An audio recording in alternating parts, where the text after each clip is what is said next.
Kali ini saya mau bahas topik yang mungkin banyak dari kalian alami, tapi sering banget diabaikan. Yup, kita bakal ngomongin soal toxic friendship atau persahabatan beracun, yang sebenarnya bisa banget merusak kehidupan kita, baik secara mental, emosional, bahkan dalam beberapa kasus juga fisik. Toxic friendship adalah jenis hubungan yang nggak sehat dan cenderung bikin kita merasa lebih buruk, bukan lebih baik. Tapi anehnya, banyak dari kita yang tetap bertahan di dalamnya. Kenapa? Karena seringkali tanda-tanda ini nggak terlihat jelas di awal. Kita terlalu fokus pada momen-momen kecil yang manis dan abaikan tanda bahaya yang sebenarnya sudah ada. Maka dari itu, penting banget untuk mengenali tanda-tandanya dan tahu cara menghadapinya. Pasti kalian pernah kan punya temen yang kalau ketemu rasanya happy-happy aja, tapi setelah pulang malah ngerasa capek, bete, atau bahkan sedih. Nah, ini bisa jadi tanda kalau kalian sedang terjebak dalam toxic friendship. Emosi-emosi ini muncul karena energi kita terkuras habis. Bukan hanya secara fisik, tapi juga mental. Tapi sebelum kita bahas lebih jauh, saya mau ceritain pengalaman pribadi saya dulu nih. Dulu waktu kuliah, saya punya sahabat yang super deket. Kemana-mana bareng, makan bareng, bahkan tugas kuliah selalu dikerjain bareng-bareng. Awalnya sih fine-fine aja, tapi lama-lama saya ngerasa ada yang nggak beres.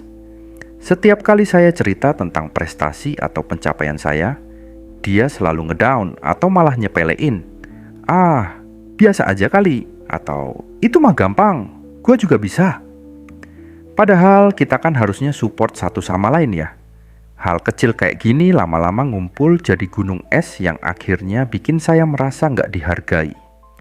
Itu jadi pengalaman pertama saya sadar, nggak semua sahabat itu benar-benar baik buat kita.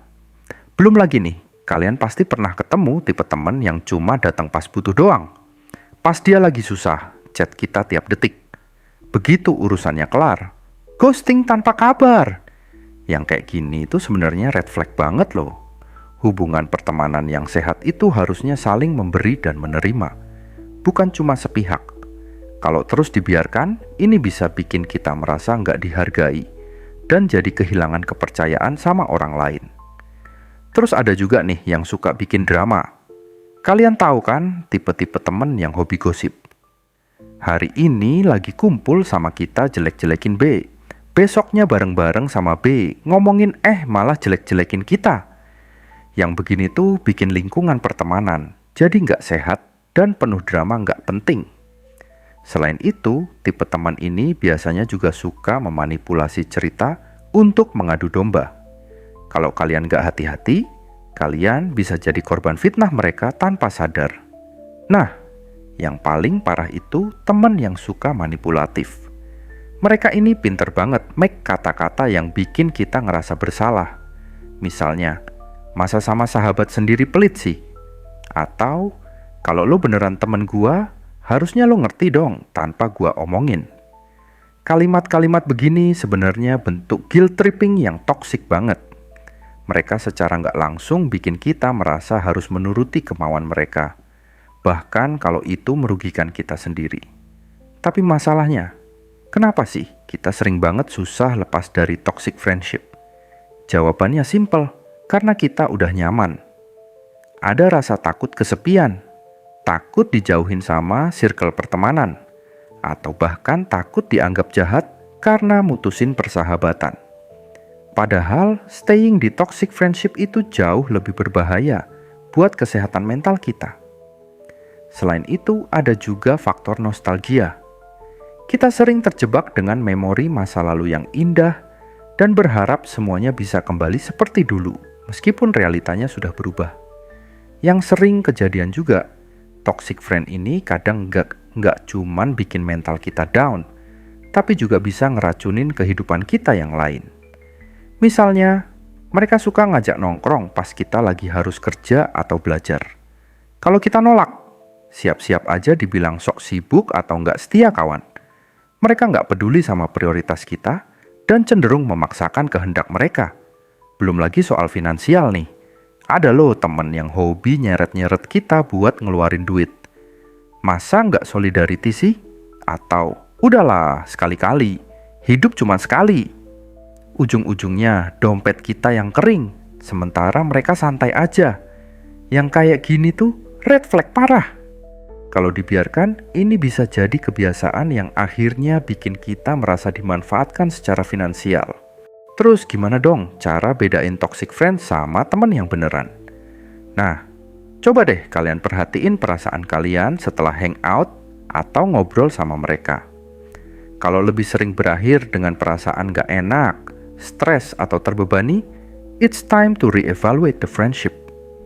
Ada juga tanda lain, seperti selalu merasa harus jalan di atas kulit telur waktu ngobrol sama mereka.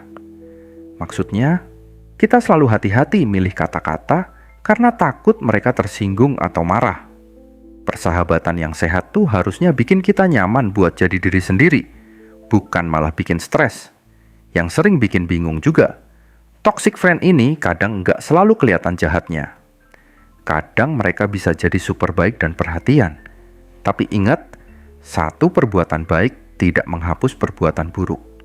Jangan sampai kita terjebak dalam siklus abuse, di mana kita terus-terusan maafin kelakuan toksik mereka, cuma gara-gara sekali-kali mereka berbuat baik.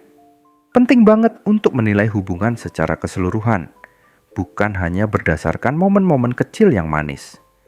Lalu pertanyaannya, haruskah kita selalu cut off toxic friend? Well, nggak juga sih. Kadang ada toxic friend yang bisa disembuhin lewat komunikasi yang baik. Coba ngomong baik-baik sama mereka. Ungkapin perasaan kita tanpa menyalahkan. Siapa tahu mereka nggak sadar dan mau berubah. Tapi kalau udah dicoba komunikasi baik-baik, tetap nggak ada perubahan. Mungkin udah saatnya ambil jarak. Nggak harus putus kontak total, tapi mulai mengurangi intensitas ketemu atau interaksi sama mereka. Ini namanya creating healthy boundaries atau batas-batas yang sehat dalam pertemanan. Nah, buat kalian yang sekarang lagi dalam proses healing dari toxic friendship, ingat ya, it's okay to put yourself first. Nggak ada yang salah dengan mendahulukan kesehatan mental dan kebahagiaan diri sendiri. Toh, gimana kita mau jadi teman yang baik buat orang lain kalau diri sendiri aja masih terluka? Healing itu proses, dan nggak apa-apa kalau itu butuh waktu. Yang penting juga nih, jangan lupa evaluasi diri sendiri. Kadang tanpa sadar, kita juga bisa jadi toxic friend buat orang lain. Coba introspeksi. Apakah kita sering ngejudge temen? Suka bikin mereka ngerasa nggak nyaman? Atau malah suka manfaatin mereka? Awareness is the first step to change. Kita nggak bisa mengontrol perilaku orang lain, tapi kita bisa mengontrol perilaku kita sendiri. Dan buat yang masih single fighter, alias belum punya circle pertemanan yang solid, don't worry. Better alone than in bad company. Fokus aja dulu sama pengembangan diri. Teman yang cocok dan suportif pasti akan datang dengan sendirinya. Nggak perlu buru-buru, karena hubungan yang sehat itu lebih berharga daripada sekedar punya banyak teman. Ingat ya, quality over quantity. Lebih baik punya sedikit teman tapi solid dan suportif, daripada banyak teman tapi toksik semua. Your vibe attracts your tribe. Jadi mulai sekarang, pilih-pilih deh sama siapa kita bergaul. Jangan takut buat menyaring siapa yang layak ada di hidup kita, karena itu adalah bentuk self-love yang penting.